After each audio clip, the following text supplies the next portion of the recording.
សួស្តីអ្នកទាំងអស់គ្នាថ្ងៃនេះខ្ញុំនឹងមកបង្ហាញពីរបៀបធ្វើនំបាញ់បាវដែលមានរសជាតិឈ្ងុយឆ្ងាញ់ព្រមទាំងមានពណ៌ស្រស់ស្អាតទៀតផងសម្រាប់នំប្រភេទនេះយើងត្រូវការពេលវេលាយូរបន្តិចប៉ុន្តែវិធីធ្វើគឺងាយមែនទែនហើយសម្រាប់គ្រឿងផ្សំវិញគឺចែកចេញជាពីរប្រភេទគឺផ្នែកធ្វើម្សៅនិងផ្នែកធ្វើស្នូលសម្រាប់ផ្នែកធ្វើម្សៅយើងមានដូចជាម្សៅដំណើប140ក្រាមម្សៅឆាចំនួន80ក្រាមអំបិល3ក្រាមឬមួយចឹបស្ករសចំនួន50ក្រាមខ្ទិះដូងចំនួន250មីលីលីត្រ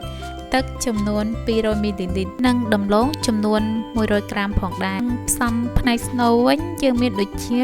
សណ្តែកបាយបករួចចំនួន60ក្រាមស្ករសចំនួន20ក្រាមអំបិលចំនួន5ក្រាមល្ងខ្មៅហើយនិងល្ងសចំនួន20ក្រាមឬតាមចំណង់ចំណូលចិត្តអ្នកទាំងអស់គ្នាហើយនិងសាច់ដូងខ្ចីកោសមួយចំនួនផងដែរសម្រាប់រោយពីលើនំចំពោះសណ្តែកបាយនេះវិញខ្ញុំក៏បានយកវាទៅលាងសម្អាតឲ្យស្អាតហើយនឹងត្រាំទឹកវារយៈពេល 3-4 ម៉ោងរួចមកហើយ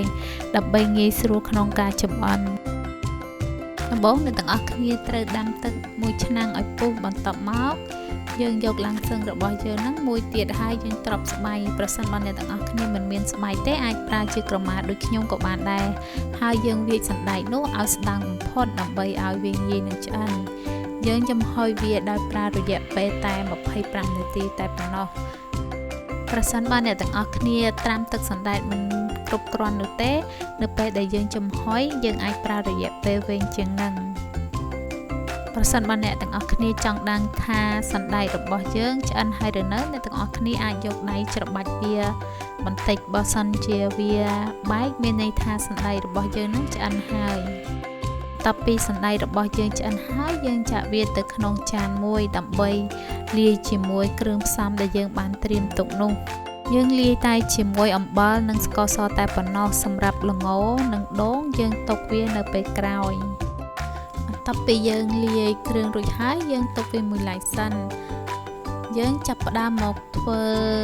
ម្សៅទាំងអស់គ្នាដោយដំបូងអ្នកទាំងអស់គ្នាត្រូវយកដំឡូងដែលយើងបានត្រៀមទុកនោះយកទៅពាន់ឲ្យម៉ត់បន្ទាប់ពីយើងពាន់ដំឡូងម៉ត់ហើយយើងចាប់ផ្ដើមមកលាយម្សៅទាំងអស់គ្នាសម្រាប់ខ្ញុំធ្វើ3ពណ៌ដូច្នេះខ្ញុំលាយម្សៅសរុបគឺខ្ញុំដាក់ម្សៅទាំងអស់ចូលគ្នាយើងកូរម្សៅស្ងួតឲ្យចូលគ្នាសិនបន្ទាប់មកទើបយើងចាក់ខ្ទិះដូងចូលទៅហើយព្រមទាំងទឹកផងដែរបន្ទាប់ពីយើងចាក់ខ្ទិះដូងនិងទឹកចូលគ្នាហើយយើងចាប់ផ្ដើមកូរម្សៅរបស់យើងហ្នឹងឲ្យវារលាយចូលគ្នាល្អបន្ទាប់ពីម្សៅរបស់យើងរលាយល្អហើយយើងចាប់ផ្ដើមបែងចែកម្សៅសម្រាប់ខ្ញុំគឺធ្វើ3ពណ៌ដូច្នេះខ្ញុំបែងចែកម្សៅជា3ចានស្មើគ្នាគឺមានពណ៌ស1ចានគឺជាពណ៌ដើមហើយបន្ទាប់មកគឺខ្ញុំលាយជាមួយដំឡូងពណ៌លឿងនិងដំឡូងពណ៌ស្វាយសម្រាប់ពីចានផ្សេងទៀតអ្នកទាំងអស់គ្នាគ្រាន់តែយកដំឡូងដែលយើងពាន់ឲ្យម៉ត់នោះដាក់ចូលទៅក្នុងទឹកម្សៅដែលយើងបានបែងចែកនោះហើយអ្នកទាំងអស់គ្នាក៏អាចយកដៃច្របាច់ឬក៏ប្រើឧបករណ៍វាយពងទៀតដូចខ្ញុំក៏បានដែរប៉ុន្តែប្រសិនបើអ្នកទាំងអស់គ្នាធ្វើដោយដៃគឺវាងាយស្រួលជាង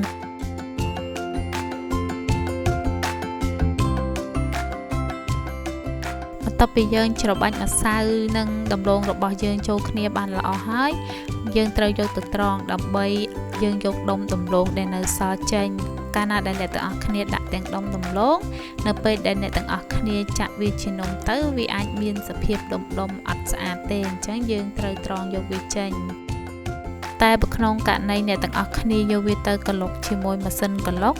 នោះដំឡូងរបស់យើងហ្នឹងក៏ម៉ត់អស់ដែរអញ្ចឹងអ្នកទាំងអស់គ្នាមិនបាច់ត្រងក៏បានដែរនេះដោយសារខ្ញុំធ្វើដោយដៃច្របាច់ដោយដៃទើបត្រូវការត្រងយកវាចេញ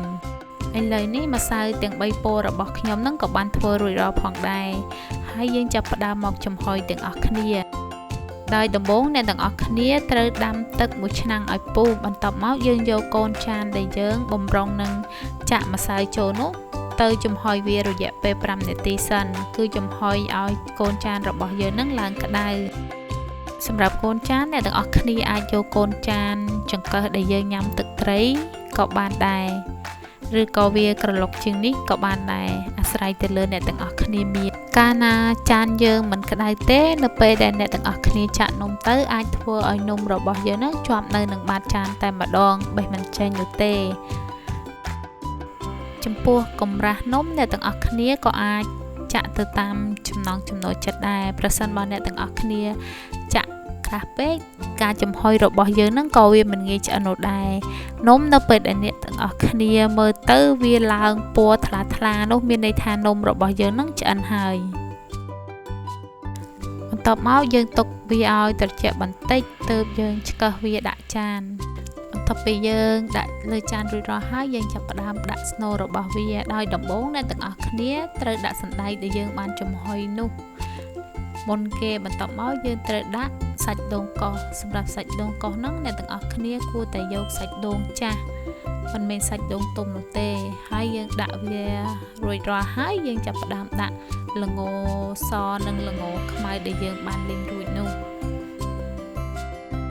សម្រាប់ល្ងខ្មៅល្ងសរបស់យើងអ្នកទាំងអស់គ្នាត្រូវតែយកទៅលីងវាឲ្យឆ្អិនមិនមែនដាក់ទាំងឆៅនោះទេសម្រាប់ការលីងល្ងហ្នឹងខ្ញុំក៏បានបង្ហាញនៅវីដេអូមុនរួចមកហើយដូច្នេះក្នុងវីដេអូមួយនេះខ្ញុំមិនបានបង្ហាញអ្នកទាំងអស់គ្នាទៀតនោះទេឥឡូវនេះនំបាញ់បែវរបស់ខ្ញុំហ្នឹងក៏បានធ្វើរួចដែរហើយសម្រាប់នំបាញ់បែវនេះអ្នកទាំងអស់គ្នាអាចយកវាដាក់ពីលើដូចអំបាញ់មិញក៏បានឬក៏ធ្វើបែបនេះគឺប្រឡាក់វាចូលគ្នាតែម្ដងក៏បានដែរអាស្រ័យទៅលើចំណង់ចំណូលចិត្តរបស់អ្នកទាំងអស់គ្នា